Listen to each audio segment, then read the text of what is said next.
Cosas perturbadoras encontradas en casas abandonadas. Capítulo 1. Introducción. Mi nombre es Sarah Kestner y durante 3 años administré un pequeño blog de fotografía del que nadie fuera de unos 4,000 seguidores había oído hablar jamás. Documentaba edificios abandonados, viejas fábricas textiles, hospitales clausurados, granjas que habían sido tragadas por el kudzu hasta parecer más colinas verdes que hogares. Hay toda una comunidad de nosotros que se dedica a esto. Lo llaman exploración urbana. Aunque la mitad de lo que yo fotografiaba estaba lo más lejos posible de lo urbano que se pudiera estar. Me gustaba la quietud de eso, el silencio. Casas con las que el tiempo simplemente había dejado de molestarse. Había crecido en un pequeño pueblo de Ohio, el tipo de lugar donde la mitad de las casas en el límite del condado pertenecían a familias que se habían mudado o extinguido, dejando atrás estos extraños esqueletos de madera llenos de recuerdos de otras personas. Mi padre solía llevarme de excursión pasando por delante de algunas de ellas cuando era niña. Y recuerdo mirar a través de ventanas rotas los muebles que aún estaban dispuestos como si alguien pudiera volver a entrar en cualquier momento y sentir algo a lo que todavía no podía ponerle nombre. No era exactamente miedo, era algo más parecido a la reverencia. Aquel noviembre, un compañero explorador llamado Mitch Calloway me envió un mensaje con 3 fotografías adjuntas y una sola línea de texto. Encontré algo. Tienes que ver este lugar. Las fotos no tenían nada de extraordinario a primera vista. Una casa de campo de 2 plantas, con la pintura blanca descascarillándose en gris, las ventanas oscuras, un columpio de porche, desfondado colgando de una sola cadena. Pero había algo en el ángulo desde el que Mitch la había fotografiado, bajo, casi reverente, que hacía que la casa pareciera estar devolviéndole la mirada a la cámara. ¿Dónde es esto? Le envié un mensaje de texto. Pasando Millbrook Road, la vieja propiedad de los Ashgrove. Nadie la ha tocado en unos 15 años. Conocí a Millbrook Road vagamente, una extensión de tierras de cultivo olvidadas a unos 40 minutos de la ciudad, en su mayoría propiedades embargadas y huertos muertos. Le dije a Mitch que iría ese fin de semana, y él me devolvió una sola palabra. Bien, que, en retrospectiva, se sintió como si debiera haber tenido más peso del que tuvo. Quiero ser honesta sobre algo antes de ir más lejos. No me asusto fácilmente. He estado en edificios con pisos derrumbados, edificios llenos de mapaches y cosas peores. Edificios donde los anteriores dueños claramente habían muerto y habían sido encontrados semanas después, con sus siluetas aún vagamente visibles en la alfombra vieja. Había construido una especie de armadura contra los horrores ordinarios de la decadencia. Lo que ocurrió en la casa Ashgrove no fue un horror ordinario, y ninguna cantidad de experiencia me preparó para ello. Conduje hasta allí una tarde gris de sábado. El cielo estaba bajo y del color del agua de fregar platos, y los campos a ambos lados de la carretera estaban completamente desnudos tras la cosecha. La casa Ashgrove se erguía apartada del camino, detrás de un grupo de olmos muertos, e incluso desde el auto sentí esa misma inquietud cercana a la reverencia que había sentido de niña, solo que más aguda ahora, más cercana al pavor real. Mitch ya estaba allí, apoyado en su camioneta, con la bolsa de la cámara colgada de un hombro. Parecía cansado de una manera que me sorprendió. Mitch solía ser el tipo de persona que se tomaba cada edificio abandonado como un regalo de cumpleaños. «Te ves fatal», dije al bajar. No dormí muy bien. Soltó una risa corta que no tenía mucha gracia. «Este lugar se te mete un poco en la cabeza. Espera a ver el interior». Nos quedamos allí un momento, mirando hacia la casa. La puerta principal colgaba de bisagras oxidadas, abierta apenas unos centímetros, como si algo hubiera salido corriendo y nunca se hubiera molestado en cerrarla correctamente.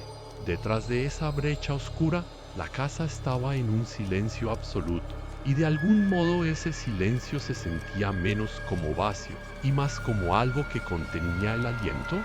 «¿Estás lista?», preguntó Mitch. Le dije que sí. No lo estaba. En realidad no, aunque aún no tenía forma de saberlo. Capítulo 2. Sucesos extraños. El olor nos golpeó primero al cruzar esa puerta entreabierta. No era la humedad habitual de madera vieja y moho a la que me había acostumbrado en estos lugares, sino algo por debajo, tenue y agrio, como leche descompuesta que se deja demasiado tiempo en una habitación cálida. Mitch arrugó la nariz, pero no dijo nada, y nos adentramos más en el vestíbulo delantero, con los haces de nuestras linternas cortando finas líneas blancas a través de la penumbra. La casa tenía la distribución de un centenar de casas de campo, que ya había fotografiado antes: una escalera estrecha a la derecha, una sala a la izquierda, y un pasillo que conducía hacia el fondo, donde habría estado la cocina. Pero algo en los muebles me congeló. En la mayoría de las casas abandonadas, lo que queda atrás se deja revuelto, volcado, desvalijado por chatarra o usado como nido por animales. Aquí todo estaba en perfecto orden. Un sofá con la tapicería podrida pero colocado con precisión contra la pared. Una mesa de centro con una pila de revistas amarillentas cuadradas en las esquinas. Parecía montado, menos como una casa de la que alguien hubiera huido y más como una casa que alguien hubiera organizado cuidadosa y deliberadamente antes de marcharse. «Mira esto», dijo Mitch desde el umbral de la sala, y me uní a él para encontrar un retrato familiar que aún colgaba sobre la chimenea, con el vidrio agrietado pero intacto. Un hombre, una mujer, dos niños, todos vestidos con las ropas rígidas y formales de principios de los AOS 2000, a juzgar por estilo. Ordinario, olvidable, excepto por el hecho de que alguien había tachado la cara del padre con algo lo bastante afilado como para rayar tanto la fotografía como el vídeo que la protegía. «NIOS. Jugando», probablemente sugirió Mitch, aunque no sonaba convencido. Fotografiamos la sala durante un rato, mientras la luz se desvanecía rápidamente afuera, y recuerdo sentir una creciente inquietud que no podía justificar del todo con nada de lo que estaba viendo.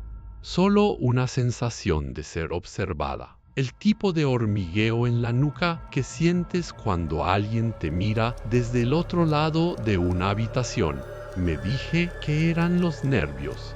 Las casas viejas provocan eso, especialmente cuando se va la luz. Fue en la cocina donde encontramos la primera cosa genuinamente extraña.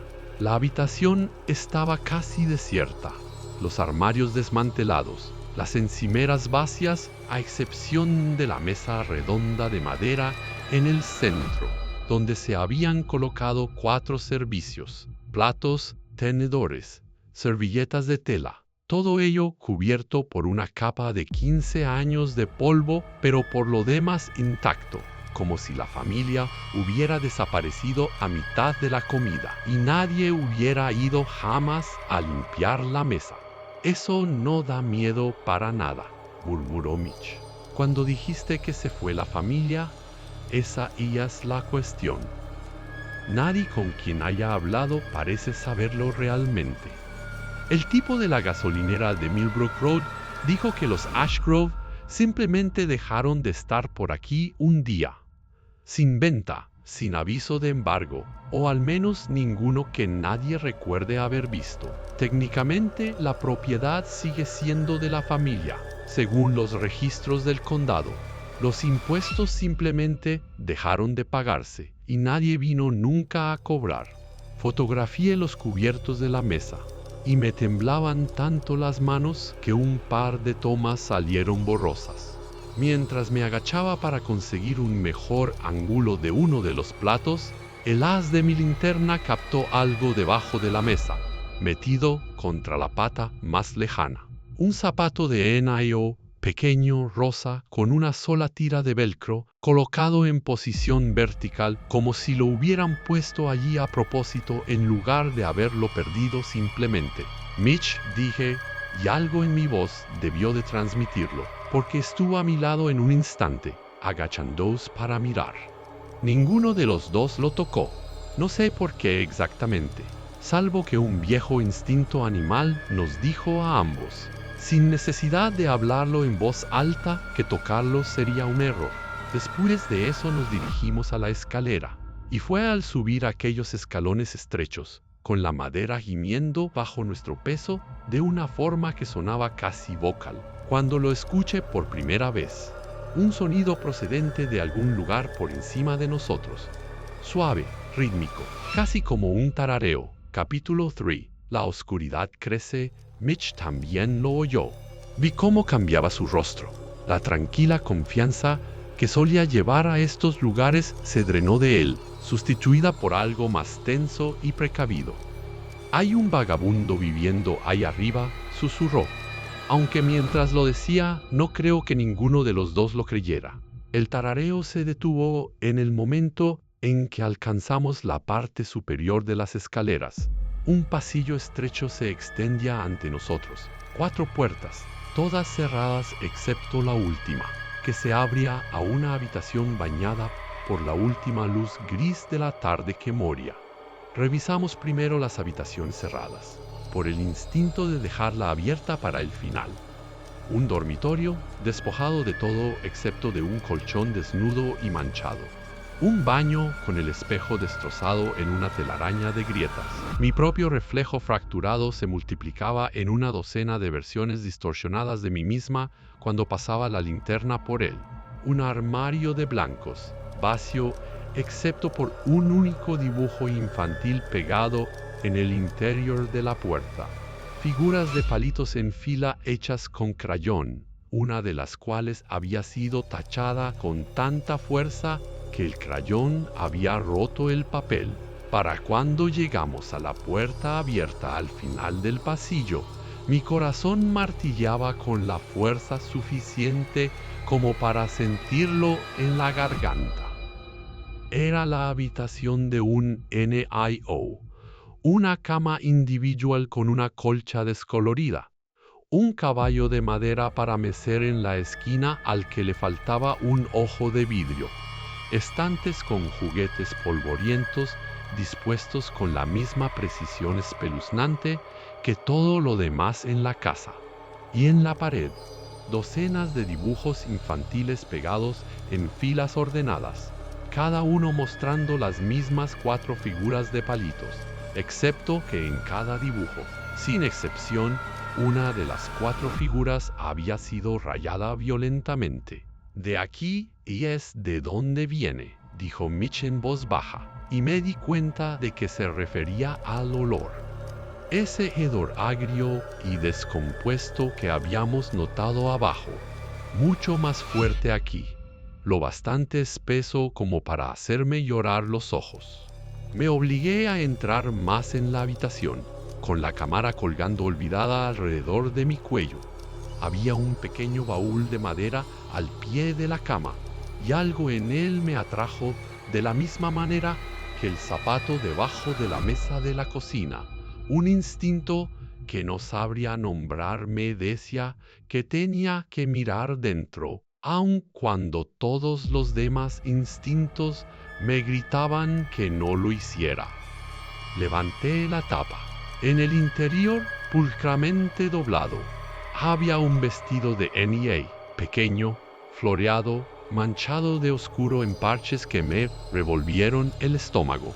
Debajo, una pila de fotografías más viejas que las de abajo, que mostraban a la misma familia, pero más jóvenes, con un aspecto más feliz, antes de que lo que fuera que rayó la cara de ese padre en el retrato de la sala los hubiera tocado.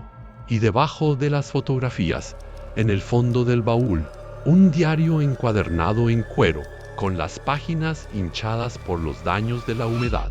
La tinta de las páginas visibles se había corrido en manchas ilegibles, excepto por una línea en la última página escrita, aún legible, escrita con una mano temblorosa y desesperada.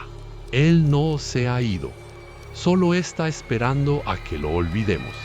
No sé cuánto tiempo me quedé allí de pie mirando aquellas palabras. El suficiente para que Mitch tuviera que decir mi nombre 2 veces antes de que lo escuchara. Sarah, Sarah, mira. Me giré y la temperatura en la habitación había bajado tanto que podía ver mi propio aliento. El caballo de madera en la esquina se estaba moviendo, lentamente, suavemente, meciéndose por sí solo como si algo invisible y pequeño acabara de bajarse de él. Capítulo 4. Terror. Nos marchamos de la casa esa noche sin terminar nuestras fotografías. Un acuerdo tácito pasó entre nosotros de que ninguno quería estar dentro de esas paredes después de que oscureciera. Pero marcharse no terminó con ello. Quiero ser clara en esto, porque creo que una parte de mí esperaba, tontamente, que lo que fuera que hubiéramos despertado en esa casa de campo se quedaría atrás cuando nos fuéramos en auto. No fue así. 3 noches más tarde, me desperté exactamente a las 2 a.m. con el sonido de un tarareo procedente de algún lugar dentro de mi propio departamento. Esa misma melodía suave y rítmica que habíamos oído en la escalera, tan tenue que casi podía convencerme de que lo estaba imaginando, excepto porque procedía de mi armario y no se detuvo cuando me senté en la cama y exigí con una voz que salió mucho más pequeña de lo que pretendía: ¿quién está ahí? No abrí ese armario. En su lugar, me quedé despierta hasta el amanecer, con el teléfono firmemente empuñado en la mano. Y cuando por fin rompió la mañana, llamé a Mitch. Me temblaba tanto la voz que tuve que repetirme 2 veces antes de que entendiera lo que estaba diciendo. «Te siguió a casa», dijo, y la monotonía de su voz me indicó que no estaba sorprendido, que una parte de él había estado esperando esta llamada. A mí también me está pasando. Ya van 3 noches. Sigo encontrando cosas movidas en mi departamento. Mis propios dibujos, Sarah, de cuando era niño. Ni siquiera sé D&D, los guardaba mi mamá. Y esta mañana encontré 3 de ellos pegados en el espejo de mi baño, y en cada uno ella está rayada. Mi propia madre, en dibujos que hice cuando tenía 6 años y yo nunca los toqué. Acordamos volver. Se sentía como la única opción, por muy de locos que suene ahora, porque lo que fuera que hubiéramos perturbado en esa casa parecía anclado a ella, y un instinto nos decía a ambos que volver. Comprenderlo, enfrentarlo directamente, podría ser la única manera de hacer que se detuviera. La casa se veía diferente a la luz del día la segunda vez, de algún modo peor. La pintura descascarillada se parecía más a piel enferma que a madera desgastada por el clima. Fuimos directo a la cocina, y en el momento en que cruzamos el umbral, la temperatura volvió a bajar, y ese mismo frío antinatural se asentó sobre la habitación como un peso físico. Los 4 servicios de la mesa habían cambiado. Donde antes había 4 platos, ahora solo había 3, dispuestos con la misma cuidadosa precisión, y el cuarto había sido movido, deliberadamente, al suelo junto a la mesa. destrozado en pedazos. Alguien ha estado aquí, susurró Mitch, aunque ambos sabíamos, parados en aquel silencio congelado, que ningún ser vivo había hecho esto. Oímos el tarareo de nuevo, más cerca ahora, proviniendo de directamente encima de nosotros, y esta vez se le unió algo más. Pasos, pequeños, ligeros, rápidos, cruzando el piso de la habitación que estaba sobre nuestras cabezas, moviéndose con el andar desigual de un niño, y luego, de manera inconfundible, una voz pequeña que llamaba una sola palabra a través del techo con un tono de desesperada y dolorosa esperanza.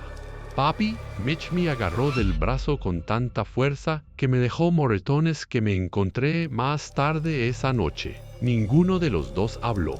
Retrocedimos juntos hacia la puerta principal y solo cuando llegamos al porche, jadeando por el aire frío del exterior, oímos que un segundo juego de pasos se unía al primero, más pesados, deliberados, descendiendo la escalera de la que acabábamos de huir. Un escalón lento a la vez, con un ritmo perfecto y paciente, como algo que tuviera todo el tiempo del mundo y supiera exactamente con qué desesperación queríamos correr. Capítulo 5. La verdad, no volvimos a entrar.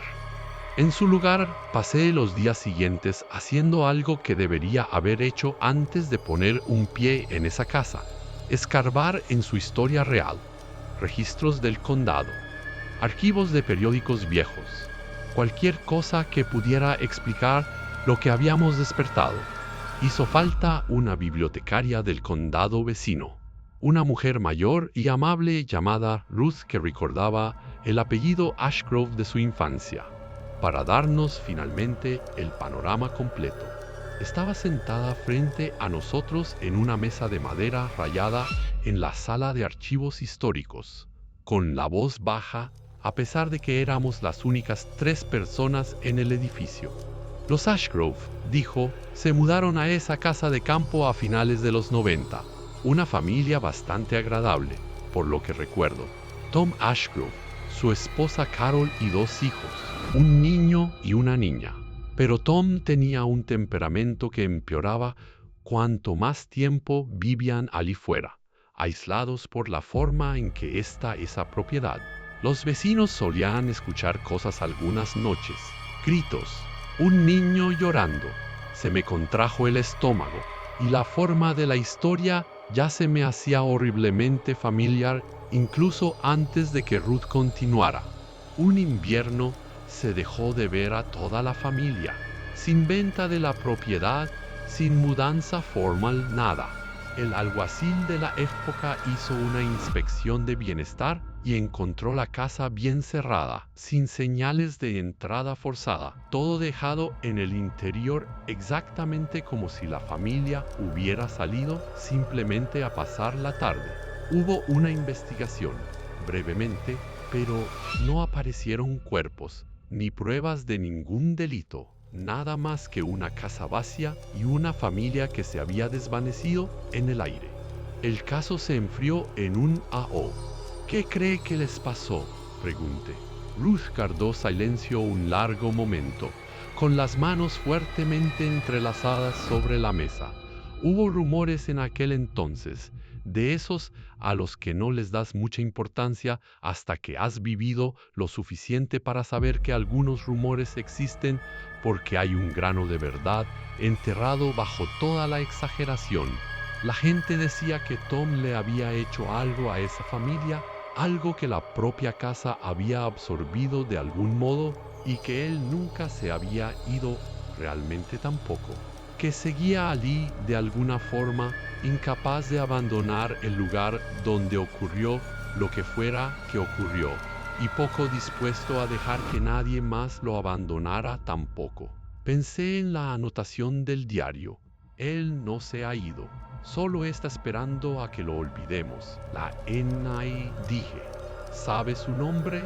El rostro de Ruth se suavizó en algo parecido a la pena por una familia a la que nunca había conocido realmente. Emily Ashgrove. Tendría unos 7 años cuando desaparecieron. Pensé en el pequeño zapato rosa debajo de la mesa de la cocina, colocado en posición vertical, deliberado, esperando. Pensé en la pequeña voz llamando a papi a través del techo, esa terrible mezcla de miedo y esperanza que había en ella, una NIA, que, incluso después de todo, una parte fracturada de su ser todavía quería que su padre fuera a buscarla. Hay algo más, dijo Ruth, vacilando ahora de una manera que me erizó la piel antes incluso de que hubiera terminado el pensamiento. Unos 5 años después de que la familia desapareciera, una pareja joven compró la propiedad pensando en arreglarla para revenderla. Duraron unos días. La esposa le dijo a la gente, antes de irse del pueblo para siempre, que algo en esa casa no se limitaba a mirarlos. Dijo que los estaba aprendiendo sus voces, sus hábitos, el sonido de sus pasos en las escaleras. Dijo que hacia el final ya no podía distinguir cuáles pasos en la casa eran de su marido y cuáles pertenecían a algo completamente distinto, porque lo que fuera que estaba allí dentro había aprendido a sonar exactamente igual que AHL. Capítulo 6. Pesadilla final.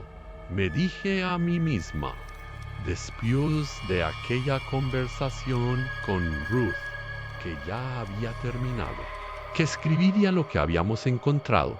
Tal vez lo publicaría en algún lugar como una pieza de historia local en lugar de una entrada de exploración y dejaría que ese fuera el final.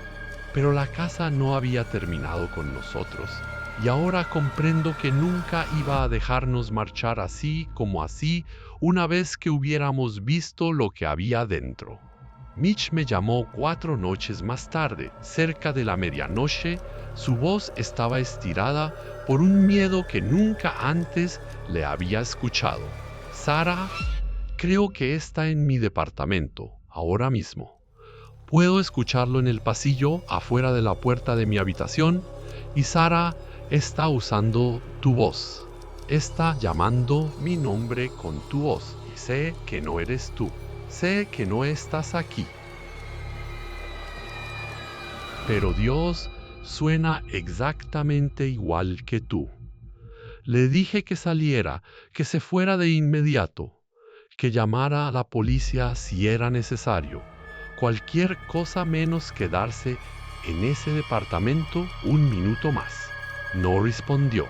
La línea se cortó y, por más que volví a llamar, fue directo al buzón de voz. Conduje hasta su departamento esa noche en un pánico que apenas puedo describir ahora sin que me vuelvan a temblar las manos. Cuando llegué, la puerta estaba sin llave, el departamento oscuro y silencioso, y Mitch no estaba. No había señales de forcejeo, ninguna nota.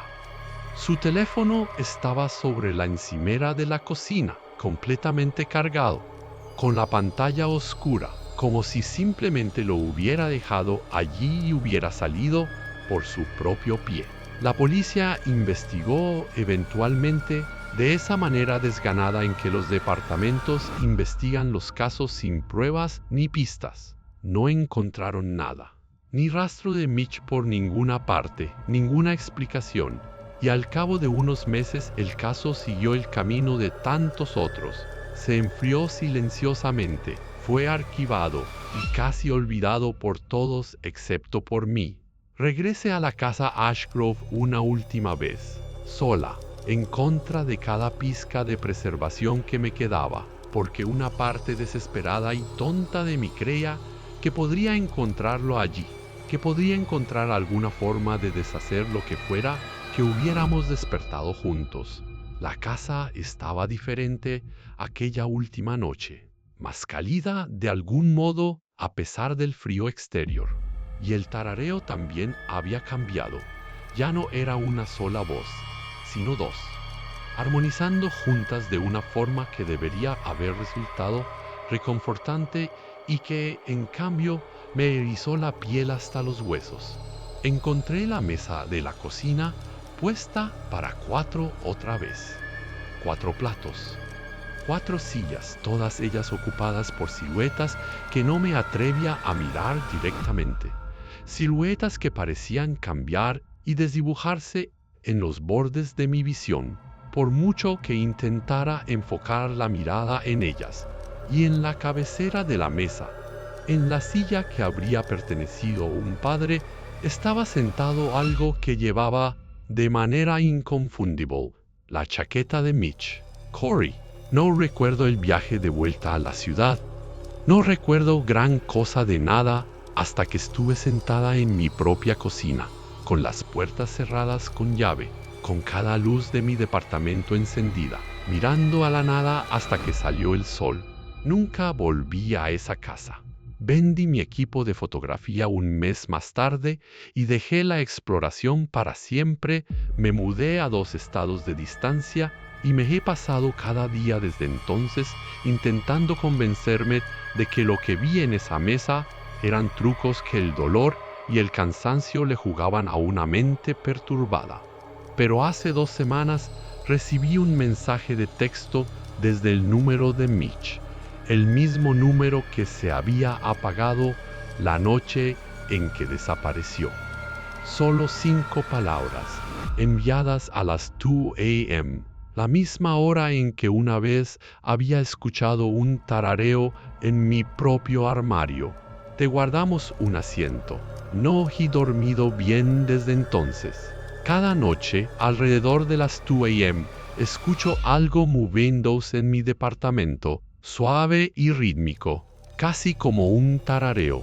Y cada noche me quedo perfectamente quieta en la oscuridad, diciéndome que no y es nada, que las casas se asientan, que los viejos hábitos tardan en morir para una mujer que pasó 3 años escuchando fantasmas en habitaciones vacías. Pero algunas noches, cuando el tarareo se detiene, escucho una voz pequeña, que ahora me resulta dolorosamente familiar, llamando una sola palabra a través de la puerta de mi habitación.